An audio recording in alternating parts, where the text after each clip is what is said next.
Welcome to Cracking Cancer, where we tackle the tough questions about cancer with real patients and world experts. Our mission is to empower the cancer community through education, bring transparency to the oncology system, and drive funding for critical cancer research. Whether you're facing a diagnosis, supporting a loved one, or simply here to learn, we're here to bring clarity, hope, and action to the fight against cancer. Hey everyone, welcome to Cracking Cancer. This is a podcast initiative brought to you by providers and patient advocates, where we come together to answer the questions pertinent to the cancer community. And today's cancer-related question is, what is immunotherapy? I'm your host, Dr. Kyle Concannon, physician scientist at MD Anderson. And joining us today are Dr. Natalie Vokes and JJ Singleton. And I'll let you both go ahead and introduce yourselves. We'll start with JJ.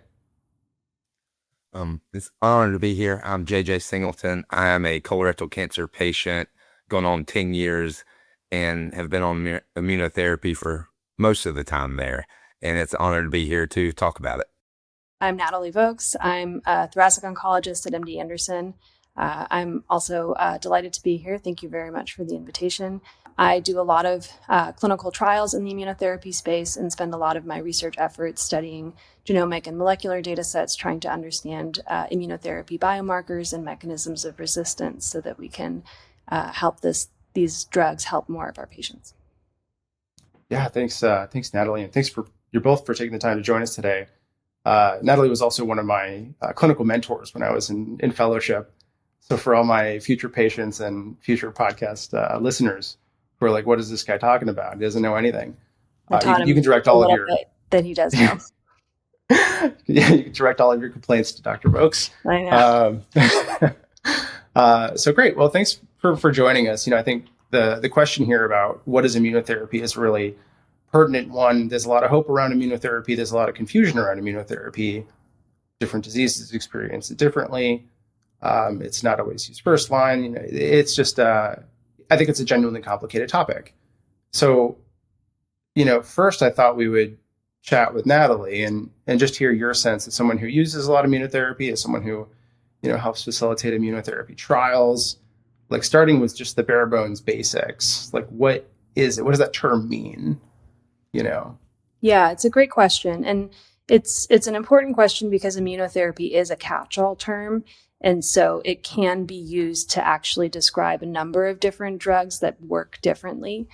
When we're talking about solid tumors like lung cancer or colorectal cancer, a lot of times what we're talking about are what we call checkpoint inhibitors. And those all work roughly by helping the immune system see the cancer and then hopefully attack it.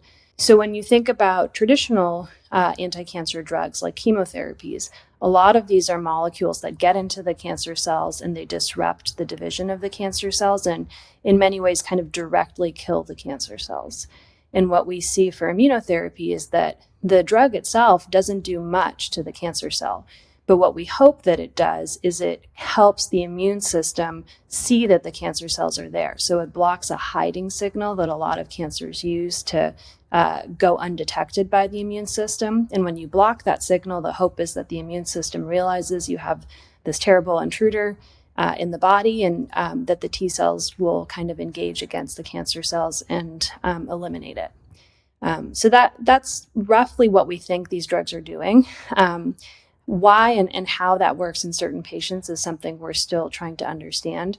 But the key thing is that it's really the immune system that is mediating the anti-tumor killing. And so all of the benefits and all of the side effects don't come from the drug itself. They really come from what it makes your immune system do. Okay. So these are medicines that people get on an ongoing basis to help the immune system fight the cancer. Are they like pills, infusions? Like what does someone have to, what is their life looking like? Yeah. So these are infusions. We call these are a class of drug that are antibodies. And so they have to be given directly into the blood. So they're given intravenously. Most times they're given on a cycle that's as short as 3 weeks or as long as 6 weeks. So our patients come in and get an infusion every three weeks or so on average.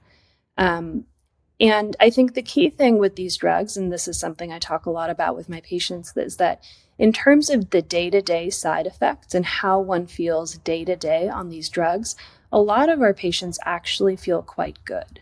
And particularly if you compare that to the side effects that you experience day-to-day with chemotherapy, and I'm sure this is something that JJ can attest to really firsthand, the side effects of immunotherapy are less pronounced, and most people are able to live very kind of normal lives in terms of their activities when they're getting immunotherapy.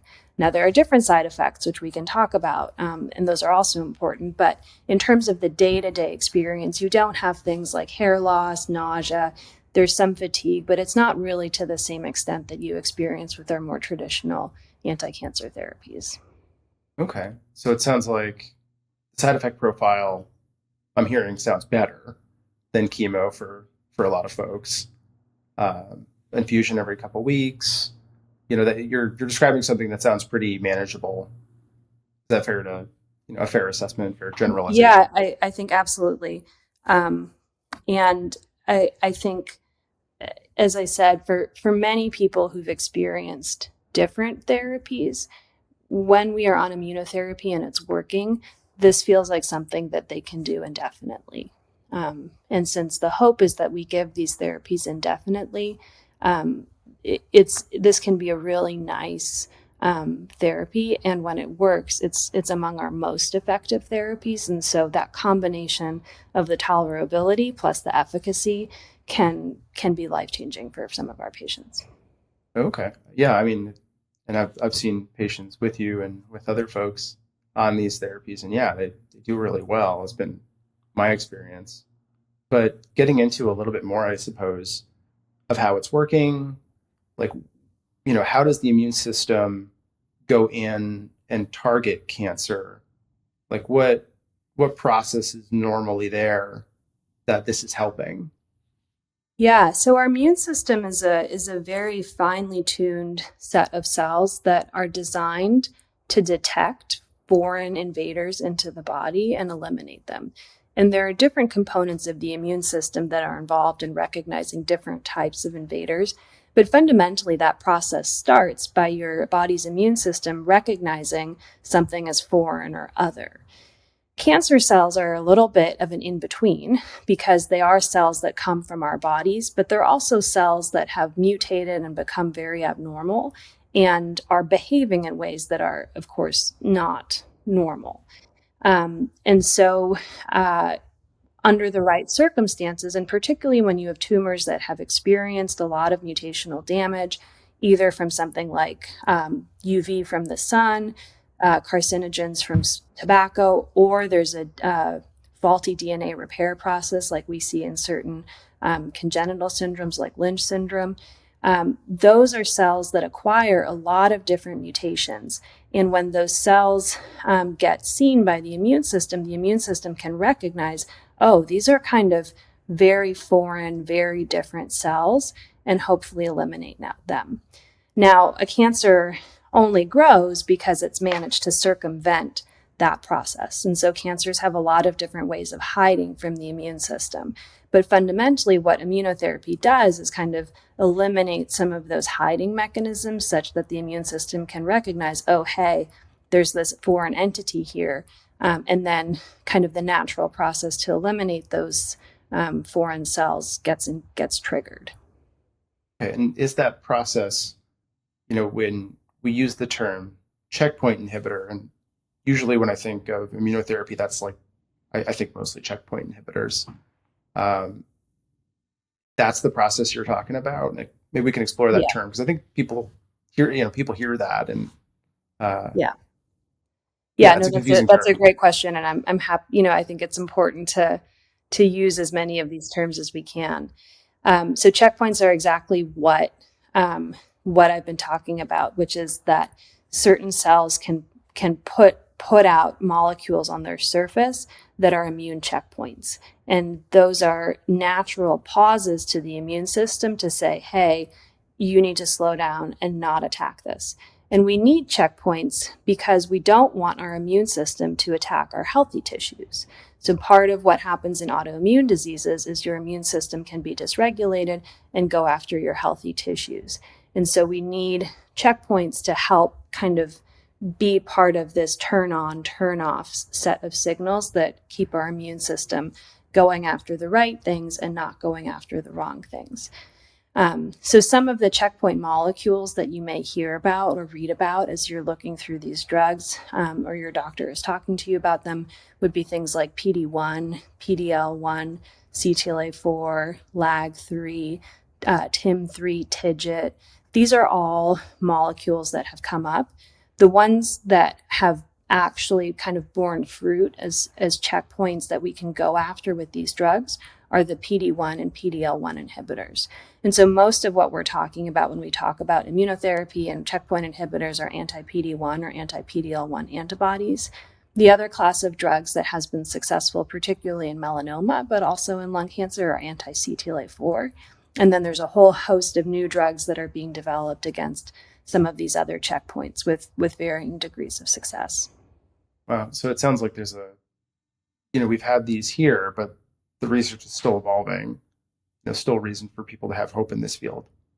Very much. I think, this is our first wave really of successful immunotherapies. A lot of the folks who were involved in cancer immunotherapy research 20 years ago felt like nobody was paying any attention to what they were doing and that they were getting laughed out of the main cancer meetings because it really didn't work for a long time. And now we've had these couple successful class of drugs come about. They've been really life-changing for a number of patients. They've helped increase the number of years that people are able to live with a number of different cancer types. But at the same time, as we've all seen in our clinic together, there are a lot of patients who don't respond to these drugs or who eventually develop resistance. And so there's a lot of room still to figure out how can we make these drugs better or what are other targets that we can go after to re-engage the immune system for folks in whom the drugs aren't working. Yeah, makes sense. So JJ, we were just chatting for a little while. I want to hear what your experience was when you were first pitched this idea of going on immunotherapy. What's the conception in the community? What does that term mean for you folks, like for you and the community? Yeah, I'd never really heard immunotherapy before I got told about it from my doctors at Duke. I was very unknowledgeable about anything dealing with cancer treatments until I was in the middle of it. But for me, it's a little different because I had no other options left. This was the trial that I went on, and it was an immunotherapy trial, was the only option at that time. And this was late 2016. So even back then, there wasn't too many options available for, stage 4 metastatic colorectal cancer. Yeah. But it scared me because I was like, you grew up even in society hearing about chemo. So it's like, even though how horrible it was, I knew kind of an idea about it. I didn't know what to expect from immunotherapy, but then I quickly understood that it's very different than chemo, and my body had reacted to it well. I was, maybe one of the lucky ones and stuff, but it's very cool and scary at the same time, being like kind of on the edge of like a new drugs or new technology or new cancer treatments. Well, it's amazing to as a pitch for people interested in trying new treatments. You tried immunotherapy when it was really early in clinical development, at least. Like, you were probably one of the first folks, at least with colon cancer, to get it. Yeah, at that time, I really didn't know. I wasn't really active in like the advocacy space at that time, but I really knew nobody that was on like any immunotherapy or anything, because I'd tell people about it. Even today, like, I love us doing this podcast talking about it, because on social media, the people that aren't in the cancer world, like, I could be like, oh, I'm on an immunotherapy, and they're like, what's that? We don't understand, and try to tell them the difference. So that's why I'm like, either just like another cancer treatment or just classify it as a chemo, because that's what the broad population know. And, what's your experience been? Because you've been on chemo before, and then you were on immunotherapy. And you're, as the person who has to be in the driver's seat, like, how different are they? Very different. Like it's hard to explain, but chemo is like you feel like, it's almost like death is inside of you. And no, that's a very broad term, but it's like you can feel it like killing parts of you inside. And you don't get that feeling in immunotherapy. Like that's the biggest difference. And maybe people that's never been on chemo or won't understand that, but for patients that listen to this, everybody describes that feeling different, but everybody knows that feeling that I'm talking about as a cancer patient that you feel inside of you as soon as that chemo hits like your body. And you don't, or I haven't had that on immunotherapy. And that's like the biggest difference. And then just the side effects are very different. And again, immunotherapy, like side effects are going to be different for everybody because everybody's body and immune system, everything's different. But it's I've found it's a lot more manageable. Even as my treatments and years have built up, even today, I would choose the side effects I go through every 3 weeks 100 times over than what I did on the main like frontline chemos. Yeah. Yeah, and we've had other episodes where we've chatted about chemotherapy and some of the general side effects, but we haven't really talked much about the side effects for immunotherapy. What have you been feeling? Yeah, I have a lot of fatigue, and it's a different fatigue than I guess chemo. Chemo just it came all of a sudden and wiped me out. And immunotherapy, it's like I feel okay, and then over time, it's just like the fatigue sets in, and it's more of a gradual decrease instead of just hit a wall and you're done for 18, 24 hours and can't move. And then for me, like my side effects, I have a lot of skin issues, like dry skin, Yeah. itchy skin, rash come from that. And then some mouth sores and mouth issues. And I don't know if that's probably a combination of the treatment from other genetic things, because like my whole family's always had issues with like fever blisters and mouth sores. And they're like, yeah, well, that this probably just makes it a little bit worse. And so just a little things like that. And after a treatment, I can I kind of compare it to, I feel like I have the flu, like bone, joint, muscle aches, the fatigue, but it's not like I'm, feeling like death and like sitting in the bathroom for 4 or 5 straight days like I was on like full FOTS chemo. Yeah, I mean, if you were to, I guess, grade like how severe your symptoms are on immunotherapy versus how severe they were and you were on a pretty strong chemo, you know, different cancer types get different chemos. And the one you were on wasn't an easy chemo. Yeah. Um, but, on a scale of 0 to 10, if 10 is like they totally knocked you out, how was the chemo and how was immunotherapy? Uh, Chemo for me was probably a like 9. Like it knocked me out for at least 4 to 5, 6 days, and then it just got worse as the treatments build. And I would say immunotherapy is probably around like a 4 to 5, and it really depends on like a lot of myself. If I'm in a bad mental place, or it's like my body reacts worse than like the deep winter. Like treatments just hit me harder in like January and February. It might all be in my head. It might be, scientific. I don't know, but like those are the upper scale, probably like 5 or so. And then some weeks it's, a 4. Yeah, I mean, makes sense. And you're mentioning the skin rash, which is a common one. Yeah. Do you find that manageable, and what do you do? What helps? I do. I've tried pretty much every ointment, every lotion, and again, it's at different times of the year. Like in the summer and stuff, it's not as bad. So like just regular ointments and stuff I get from a dermatologist work.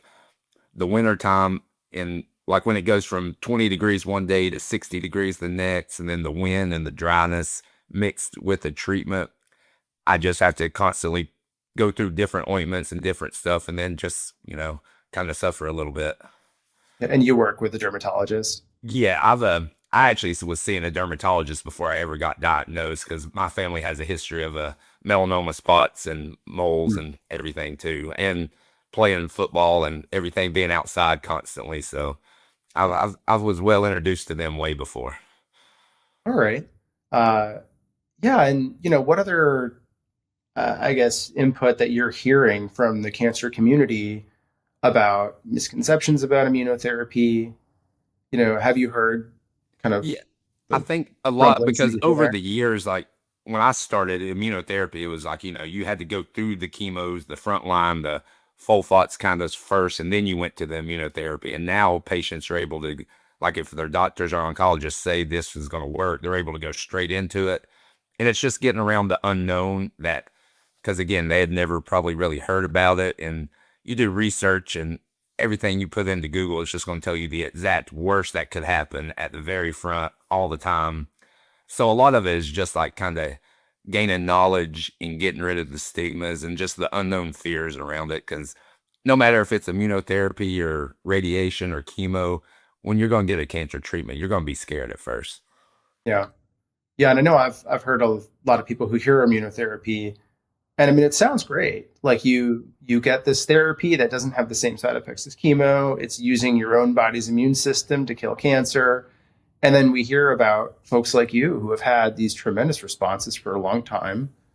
And, you know, so it's a pretty easy sell for a lot of people when chemo is the alternative.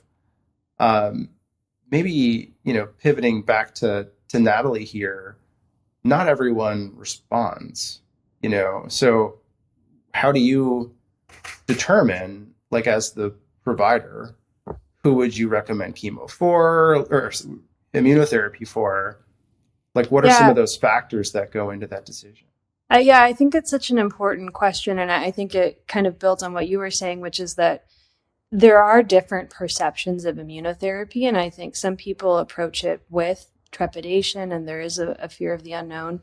There has been a lot of marketing around these as well in the last 10 years. I think if you watch any TV station, it's hard not to see some of the ads for different immunotherapies. And so I do have a lot of patients who come, they've been researching their diagnosis, or they've been hearing from friends and family who are asking me for immunotherapy. And in lung cancer, we have kind of honed in on at least some populations in whom we really don't offer immunotherapy because we don't think that it works.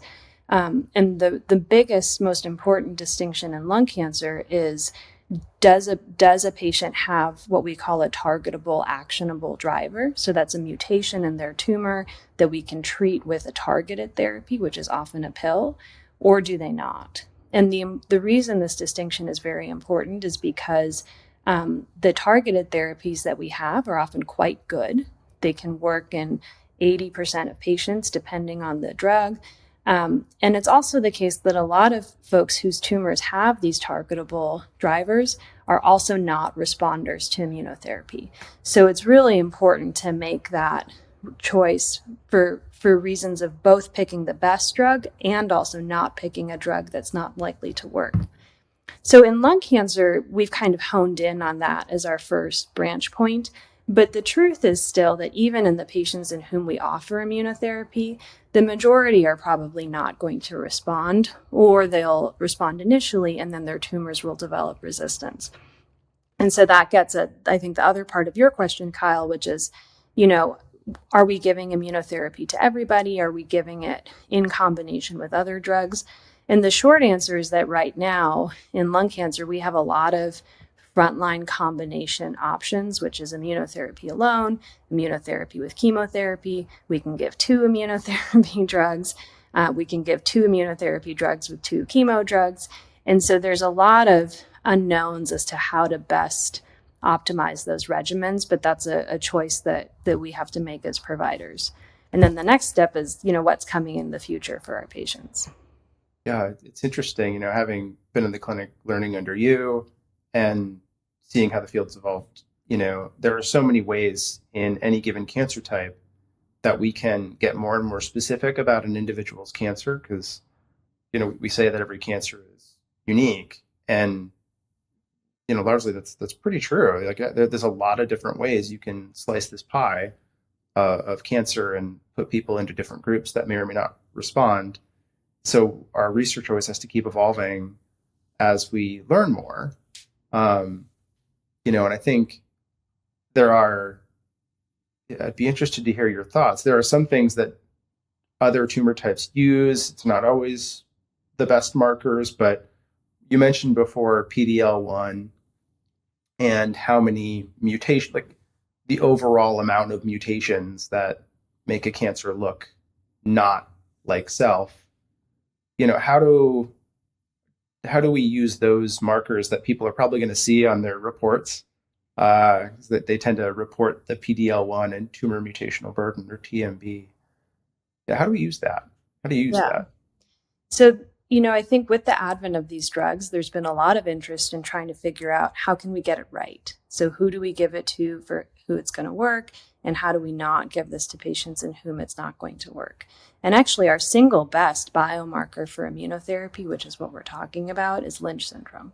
So that's probably the best biomarker for who is likely to respond. In lung cancer, we don't have anything that's quite as good, but we do use some of these other markers to kind of help guide us whether we think a person is more likely or less likely to respond. I think the most important one that we use is PDL1, which is what you mentioned, and that's an assay that we do on a tumor where we look at how much of this PDL1 molecule is expressed on the cells of the tumor. And so that's done on the biopsy that a patient gets, and is usually included in the report that they get from the path lab.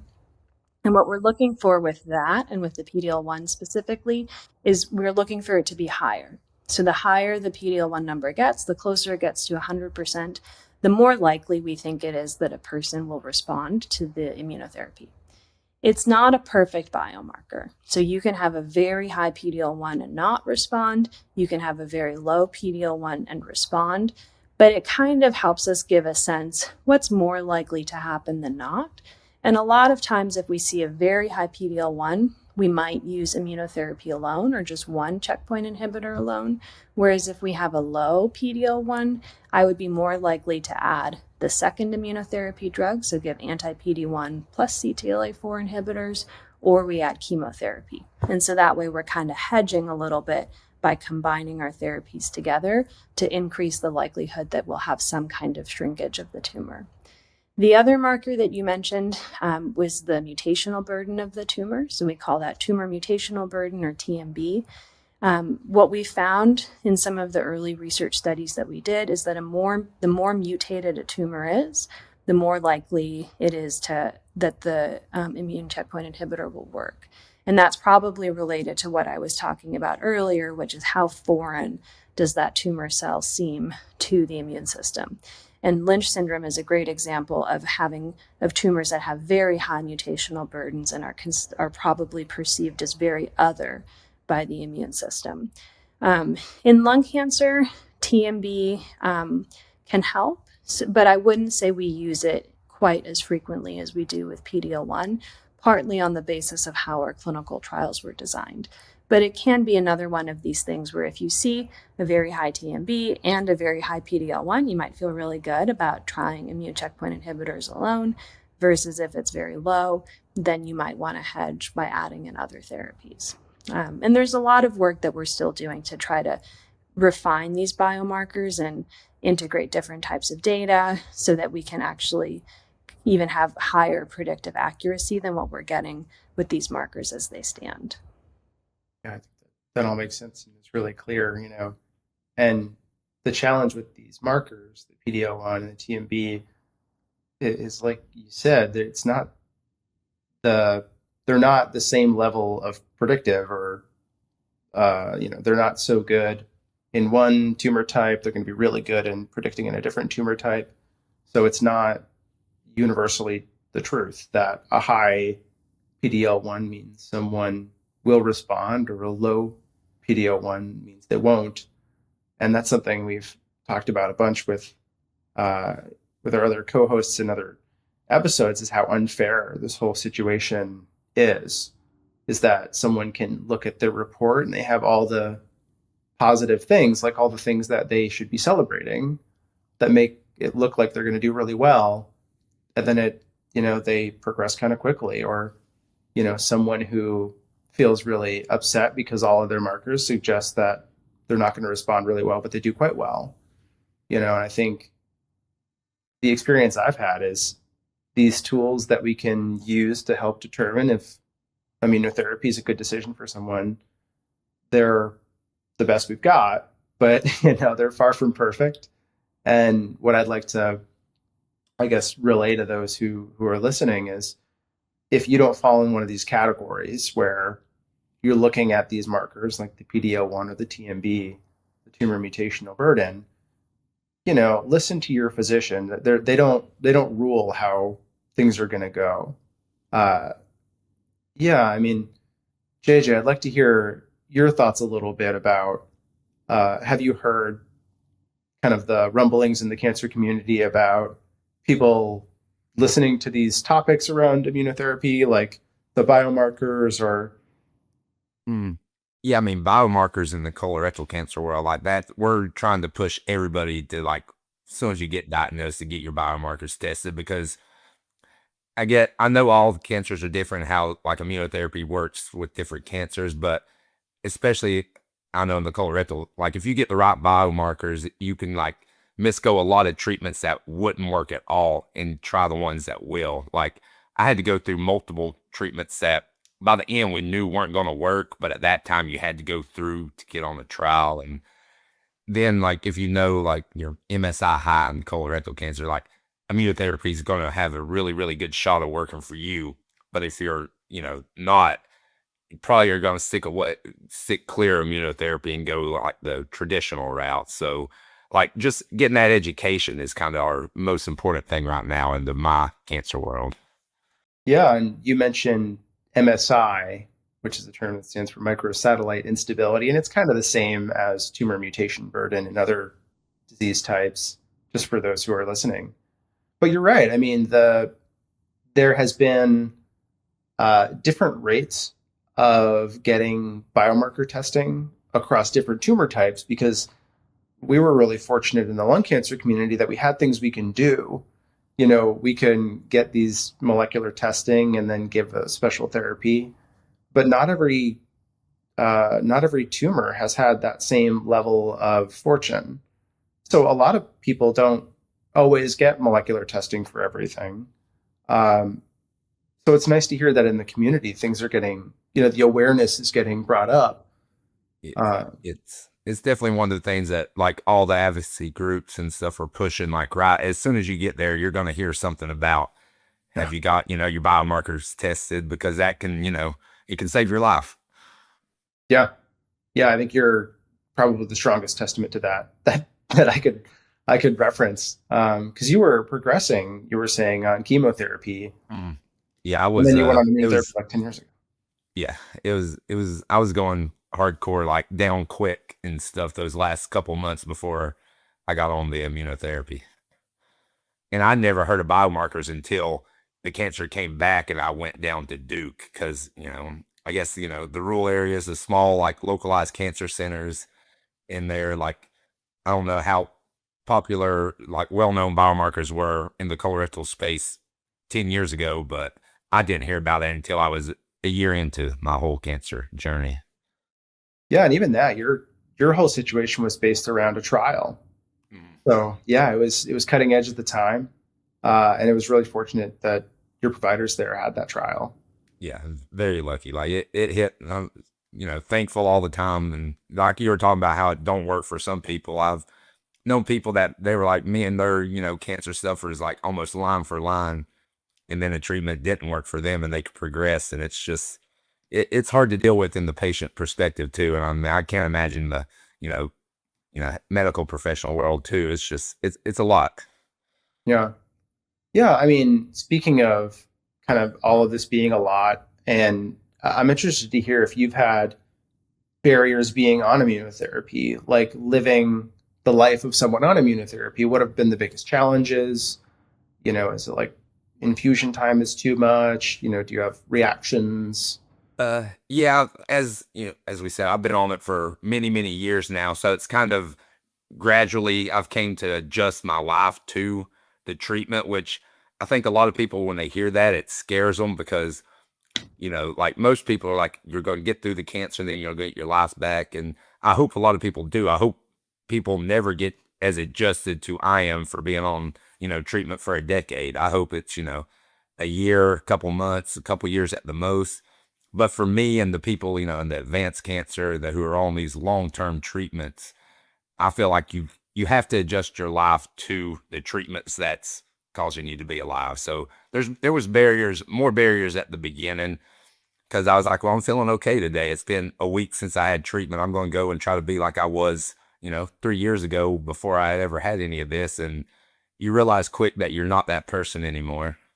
So it's just kind of, live experience, and you learn from the mistakes that you have or that you make to maybe not push yourself so much, or it's okay to say, I'm not going to do this with friends or my family or leave early. And, it's just a lot of living and learning and then correcting the next time.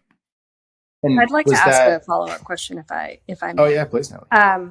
Do you feel like there's anything or that helped you kind of get to that point, or did anybody help you get there? I meet a lot of patients who have a new diagnosis and they're on a very effective therapy, but I think they're very bothered by being on a chronic medicine. I think they're very uncomfortable with the idea that they're poisoning themselves with these drugs, that there are side effects from them. And so I think in some ways they're kind of resentful of the drug, even though they know at the same time that the drug is keeping them alive.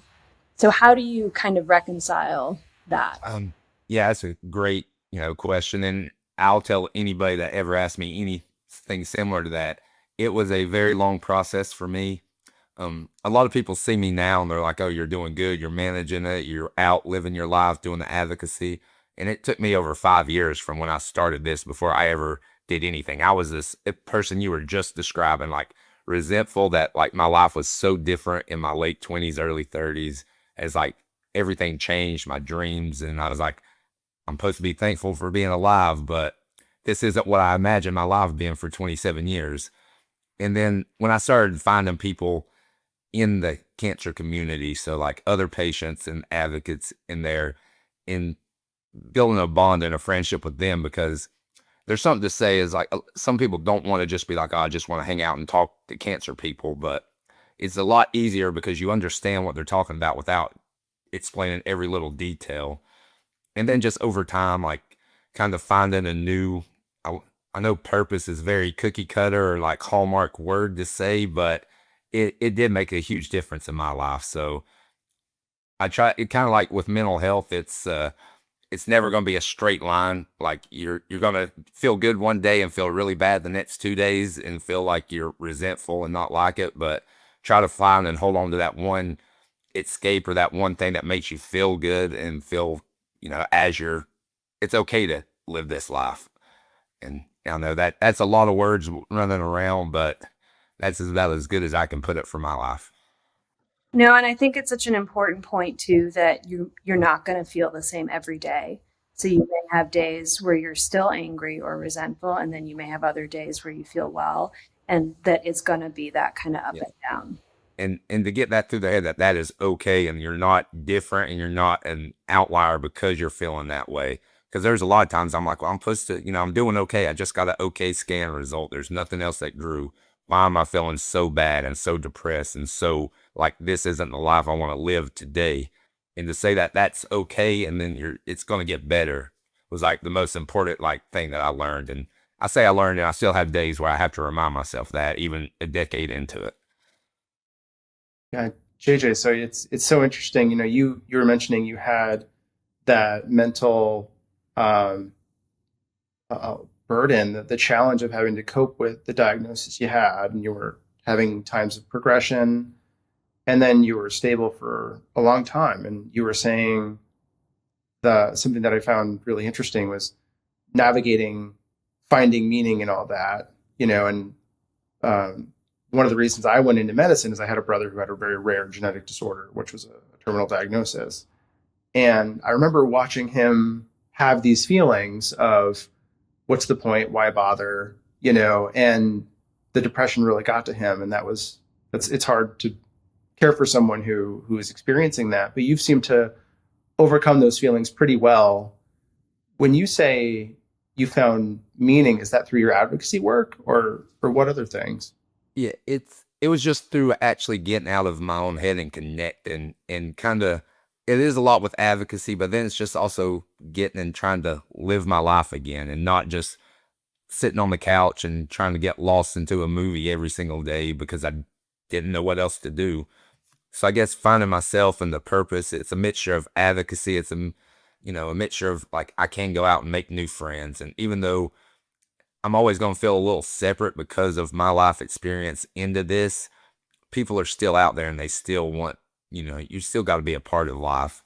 And just kind of overcoming that was kind of the biggest thing for me. Was there anything that pushed you to overcome that or helped? The biggest thing that pushed me is like right after I started the immunotherapy, I was pretty much in bed 22 hours a day because I wasn't able to eat at that time. I was living on TPN infusions because the cancer grew around my stomach. So I was on that. I had drainage bags. I didn't want to leave the house because having like a GJ tube with drainage bags of your intestines walking around, having people stare at that. And like I had really, really deep, dark thoughts of like not wanting to be here anymore. And that scared me enough. Just, I didn't want to put my family through that, didn't want to put myself through that. And that pushed me to get like therapy. And then everything changed after that. So it's kind of like a low moment kind of showed me that, yes, you're going to be here and you got to make the best of it. But just, I didn't want to feel that feeling anymore. So that was kind of the push that I needed. And then a lot of little tiny goals and steps and improvements through it got me into what you see today. Geez, I mean, thanks for sharing that. I think you're an inspiration to a lot of people who have those feelings and are struggling to cope with their own really challenging situations, and how do you make meaning out of that? So thanks for sharing that. Well, anytime. Yeah. So maybe carrying on here back to the immunotherapy element, which was a really positive element for your life. And it sounds like that was a good inflection point of when things started to get better, is therapy that didn't have as many side effects, harnessing your own body to fight the cancer. And you've been on it for quite some time. But maybe back to Natalie here, could you speak a little bit to the mechanisms, at least that we know of, that cause immunotherapy to stop working in folks?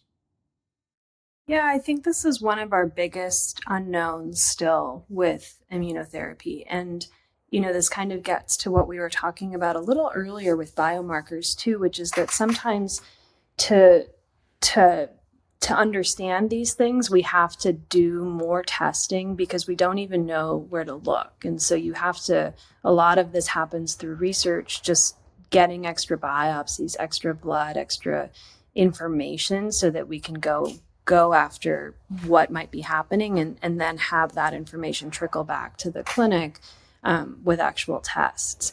And unfortunately, it's not standard to do biopsies and all of these blood draws after immunotherapy, simply because, we don't know yet what we're going to learn, but we also need to build those data sets. And just, to the community, I think this is where it's really important that if there is data out there, that we all kind of encourage the different teams that are sitting on these data sets, be it drug companies or sequencing companies, to make that data available to the patients and to the research community so that we can start to do these analyses. With that being said, I think we're still, trying to figure this out. I think the best signal that we're seeing for immunotherapy resistance has to do with the kinds of immune cells that are in the tumors. So we've talked a little bit about how the immune cells, hopefully come into the tumor and kill the tumor cells. There are different types of immune cells, and we think that the main actor of immunotherapy efficacy are what we call T cells. And what it looks like may be happening when we have resistance or acquired resistance to immunotherapy is that the T cells that are in the tumor have become exhausted, which is a very descriptive word for an immune cell. But we think that, basically these are T cells that have been exposed to these activating signals for a long period of time. And so they go into a program that kind of shuts them down. And this is, again, a natural defense system. You don't want your immune system to be active for months and months. That would lead to bad things like different autoimmune conditions. But in this case, it may be that these cells that had previously been working are now turned off. That's one hypothesis for what we think may be happening in some patients. whether we have other mechanisms like certain more resistant subclones of the tumor grow out, whether there are other immune cell populations that are suppress the T cells that come in, those we still need to tease out a little bit more. Cool. Happy we have people like you working on it. We're we need all the help we can get with this one. This has been a tough question, even over almost a decade now of studying these drugs. Yeah. JJ, were you about to say something? No, I was just agreeing with everything that you were saying, and knowing that I'm a very lucky patient that mine is still working today, and it's not the so-called norm, but just, yes, we need all the information and data and everything that's possible. Yeah. And I think this is one of the real, the really amazing things about immunotherapy, but also one of the challenges is that it can work. And when it works, it can work for so long. And there are probably a subset of patients who are actually cured from immunotherapy, which we really don't talk about as being a possibility when people have a stage 4 metastatic solid tumor, like a metastatic lung cancer. But it's also not everybody, and even patients who have a nice response can develop resistance. So there's this extra edge of hope, but then also real uncertainty as to how things are going to play out. But this is definitely the first class of drugs where we're seeing that patients can have these really long, durable responses. Sometimes people have long, durable responses off the drug, which is kind of unprecedented in the therapies that we've had. Along those lines, mentioning that you have certain amounts of patients who have really good responses, and then other patients may not really have much effect at all. I feel like the side effects around immunotherapy are similar in that regard. Chemo, it's like, you're going to get this, you're going to get this. The amount you get, it might change, with a given chemotherapy or whatever, given person, but they're a little more consistent. And I've seen the side effects of immunotherapy be really hit or miss. Can you speak a little bit to what you've experienced? We'll start with just Natalie as the big patient, like what you've seen in your patient panel across multiple patients. Yeah, I think that's exactly right. I think, as I was saying earlier, and as we've heard, on the day-to-day basis with immunotherapy, a lot of times the side effects are a lot milder than what we see with chemotherapy, where it's very predictable. Day 2, you're going to have nausea. Day 2, day 6, you're going to feel like crap and be in bed. So whatever it is for you, you kind of know what's going to happen. For immunotherapy, day to day, you may not feel anything. But what can happen, or you might feel, some fatigue and a lot of times some itching, particularly in the beginning. But what can happen is that the immune system can become activated against your healthy tissues. And a lot of times this goes with the drug working. So it means that PD-L1 was being expressed somewhere, your immune system has now been turned on and it's working against the cancer, but those checkpoints, those breaks have been taken off the system, and so now the immune system can become activated against any of the healthy tissues.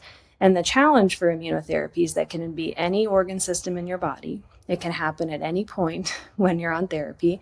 It can happen even when you're off the drug. It can happen months later. And the other challenge is that it can happen even when you've stopped the drug, you've taken steroids, you've tried to calm the immune system down. That effect can persist. And that is the really amazing part of these drugs. If your immune system is doing that against the tumor, it can do all of those things. You can stop the drug. It can still control the cancer even off the drug. But the trade-off is that when you have these side effects, they can persist for a long time and they can be challenging to turn around. What I tell my patients is that for most people, when we have these side effects, they're manageable. Most common would be something like the immune system goes after the thyroid gland. You have to take thyroid hormone. We treat through it and it's not a big deal. But there can be life-threatening toxicities if your immune system goes against your heart or your lungs or your muscles, and those can be more serious situations. But I would say they're very rare. Okay, yeah. So I know there's someone who's like, this is the day before their immunotherapy. I know. And they're Yeah. like, So, attacking my heart. I think a lot of times we can manage them when they come up. As I mentioned, we give people steroids. We have a lot of research into other immunosuppressive drugs A lot of these are drugs that have been developed for autoimmune diseases like Crohn's or rheumatoid arthritis or lupus, and then they get repurposed for this. So it's rare that there's a side effect that we can't manage through these kinds of interventions, but it is important to say that sometimes there can be very serious side effects. Yeah. I'm hearing optimism, and I think that's the community sense for these. If someone is a candidate for an immunotherapy that we think may work well, usually we're pretty optimistic. JJ, has your experience with side effects been the consistent fatigue, or have you had intermittent immune side effects? Yeah, she was talking, I was like, with the steroids, over time, the last couple of years, I usually about once a year, I do a heavy dose of steroids for my lungs because when they do a bronchoscopy every year, and at points it, very raw, irritated, like bleeding. I can't say the word that they say, but it's treatment induced. It looks like pneumonia. So they say my lungs almost look like I have pneumonia, but Pneumonitis. That's it. Yeah. As you can tell, I'm not very well versed in the medical terms. I can describe it, but You're extremely so I have that. And at one point, they thought the treatment was attacking my intestines because when I did my yearly colonoscopy, my intestines were like dark gray, and they thought they were killing it. But turns out I got diagnosed with celiac 3 years ago. So I had to go through all of that, which was life-changing in its own right. Living in the South, not being able to eat anything with flour or bread or anything, I'm like, you just changed my life in a way I did not expect. So, but yeah, like most of mine have been just the normal side effects, but I have to deal with like the lungs, and they're always cautious of like my liver levels because some of my liver levels have been raised since I was on chemo, but they got to keep an eye on that too with the treatments. So it's a never-ending cycle of blood work and scans and tests, and keeping watch on that just so we know if it gets, too bad or something comes up. But I've been very lucky with mine, like steroids, and my body really reacts well to the steroids other than being hungry at 2 a.m. and eating everything in my refrigerator. Except gluten. And I think that highlights an important point, which is that sometimes we have an immune side effect, we treat it, and then we go back on the drug and we continue, and we're able to safely do that. Other times where, the side effect seems dangerous enough that we say, look, we're going to leave this behind. But, I think a lot of times we can do this kind of dance, and particularly as our drugs to treat the immune side effects get better. I have some patients where I'm giving them both hand in hand. They're getting their immune modulatory drug for their colitis, and then they're getting their checkpoint inhibitor for their cancer. Yeah, and JJ, one thing, you mentioned the medical terms, which are funny. When you learn the medical terms, like in med school, it's just what it is in Latin. Like it's just lung inflammation is pneumonitis. And you're like, why can't we just say that, But, there's a long history there that I can't say I love, but that's been a personal grievance of mine for the last, I don't know, however long I've known medical terms. But to your point, like you had pneumonitis, which is actually one of the scary side effects, really. We worry about that one.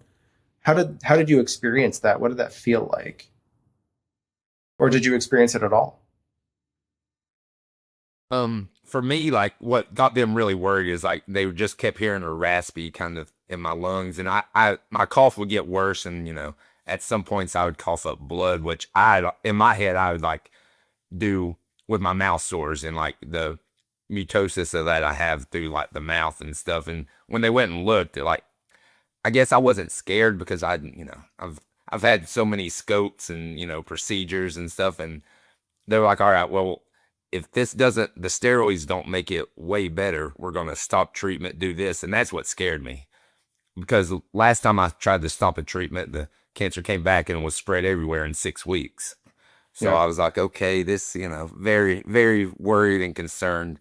And then, after the heavy steroid dose, I could tell like within a couple of days that my cough was better. I wasn't, as wheezy as breathing. So I was like, something's really working right here. And then it's just kind of moved on from there. But again, I know everybody, like they hear side effects and like that. Everybody has a different level of what scares them and what worries them. And I think if I'd have heard that 8 years ago, I'd been terrified. But now it's like, oh yeah, you're just going in for a bronchoscopy, which isn't fun because it's like your throat's sore for a couple days. But I'm like, okay, as long as I don't have to stay overnight, give me the test, give me the medicine that you think is going to work, and kind of move on. I think it raises a really interesting question for us as doctors. How do we talk to our patients about side effects, particularly when we're starting a drug and none of us really know what's going to happen? And so I think we feel this obligation to make sure that we warn folks that, hey, this could go great. This could get hairy. I don't know. This is the range of possibilities.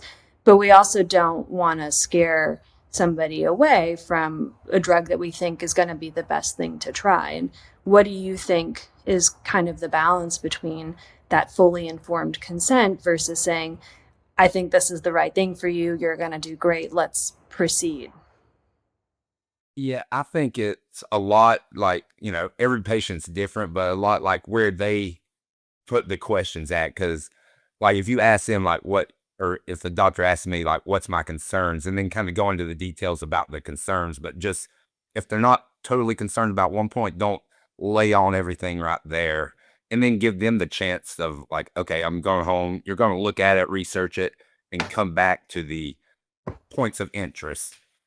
Because for me, I was like, some side effects and some things, I'm like, okay, I can deal with that. I'm not too worried or interested about that. So I don't want to hear the 18 horrible things that could happen about that, but might not. Just tell me the more in detail to this that I'm like really concerned at.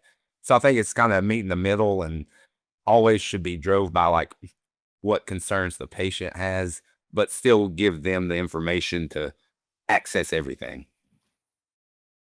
When, to your point, Natalie, you were saying earlier that you can't watch pretty much anything without having an advertisement for one of the checkpoint inhibitors, along with a laundry list of side effects, which, since pretty much anything can be involved, it's probably about as long a list of side effects as any therapy has, but it doesn't mean they're likely. Right. But yeah, I mean, to your point, that it's so important if you feel abnormal in some way, like, you got to let your doctors know. You got to let them know early. And JJ, you had the experience where it was to the point where they could identify the pneumonitis, the lung consequence of the checkpoint inhibitors of your immunotherapy, and then they gave you high dose steroids, which is commonly what is given. And it tapered things down. You got better, and you could stay on the drug. But I wonder if you didn't say anything, and then ended up getting worse. That those are real risks. That's something to not mess around with. And I think that's something that patients, I try to tell your doctor everything from the beginning, because I wasn't that patient. I was going in there, I'll be like, I'm okay, my pain's like this level. And finally my doctor like realized the signs that he could tell that I was just like, all right. And then over time I've got to be like, no, this is different than 3 weeks ago. This is different. So that's kind of my evolution. And I think even I've seen it in patients that are newly diagnosed in like my cancer world. People are very more open, and they know they need to like overshare with their doctors to a point instead of undershare and be like, I was for so long. And I think people react differently. I think particularly if you're diagnosed with a stage 4 cancer, you feel like you've had this thing growing inside you that you missed for all of this time. And so some people will then feel like they can't trust anything with their body, and that any symptom could be something terrible, or it could be the cancer and they don't know.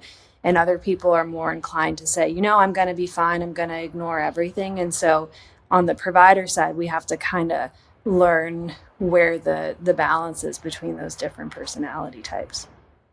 Yeah, I feel like we've all had, worked with a patient, like JJ, it sounds like you were, where you're like, oh, I'm fine. And then when have you been coughing up blood comes up, and you're like, yeah, I cough up a little blood sometimes. Like, well, that's one of the things you should probably let us know. Yeah. But no, I would, on the other side, I'd probably be the same person that's like, yeah, I get mouth sores. It's probably not a big deal. I don't want to make a fuss, and I don't want to come off therapy. So that's always the fear, I suppose, that a lot of people have. And I think with immunotherapy, as you were saying, the challenge is you can't list every side effect, every possible symptom. Nobody knows what's going to happen. So what I try to let my patients know, how do I expect they're going to feel? But then I think the key thing is if something changes, you got to let your team know on the sooner side so that they can work it up. They can give you steroids. They can kind of taper things back before it gets out of control.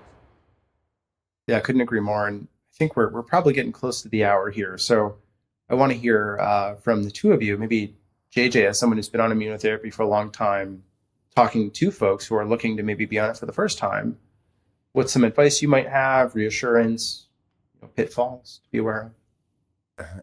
Yeah, my advice is just be very open with your oncologist or your provider.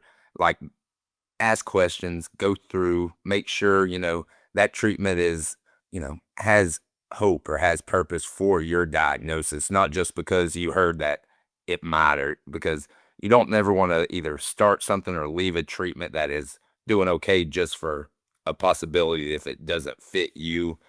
And then just, as we've been talking about the last few minutes, be open. If you're on immunotherapy, tell every, thing that you're dealing with, because you won't deal with every side effect as like they list, but what you're dealing with needs to be talked about, needs to be heard. And then, as, cliche as it may sound, like, you never know how good a treatment might be for your body. It might not work for somebody that you knew, and it might, save your life and change your life. So never dismiss something just because it didn't work for somebody else, or never think it's going to work just because it worked for somebody else. Cancer is a big community, but we're all so individualized in our own cancer journey. But just, be open. And as we've talked about, there's so many treatments that are in, trials and in works right now that could, change the way that we totally think about immunotherapy and cancer treatment. Yeah, and I'll toss the same question to Natalie. Thanks, JJ. Yeah, I think those were really fabulous points. I think I think the key thing for kind of your cancer care and for starting on therapies is making sure you have a good relationship with your provider and that you're able to bring your questions to them. I think for a lot of cancer types, these questions about biomarker testing are more and more important. That's certainly true for lung cancer. And we need that testing to know whether immunotherapy is the right choice or not, particularly at the start. And then I think, if the decision is to do an immunotherapy-based regimen, to kind of talk with your provider, why are you picking this one versus that one? And then, with all of my patients, I really hope for the best with these drugs. I think, every patient is different. Every time we start treatment, it's a roll of the dice. No person is a statistic. And so, we do the best that we can. And a lot of patients are doing well. People are living with cancer for longer and longer. I think our cancer mortality rates are down 30% or something. So that's, if you look in lung cancer, that's 4 million lives over the last 10 years. And I think the other important part is clinical trials and research. So that's, if that's not the right choice for you at this time, maybe if the cancer grows in the future or down the line, a clinical trial could, potentially offer a life-saving therapy. And it certainly helps the field grow and help other patients. Wonderful. Well, hey, thank you both so much for taking so much time out of your day here to join us. I think sound like I really had a great time talking with you, and it was I learned a lot. I hope the folks listening also found this informative. And for those of you at home, if you did find this informative, or even if you didn't, feel free to like and subscribe to our Cracking Cancer platform. And you can visit crackingcancer.org to learn how you can support the podcast, support research, and continue to be part of the initiative. All right. Bye, everyone. Thanks so much. Thank you for joining us on this episode of Cracking Cancer. If you found this helpful, please like, subscribe, leave us a review, and visit crackingcancer.org for more information. Every dollar we earn goes directly to furthering the podcast and supporting vital cancer research. Because together, we can crack cancer.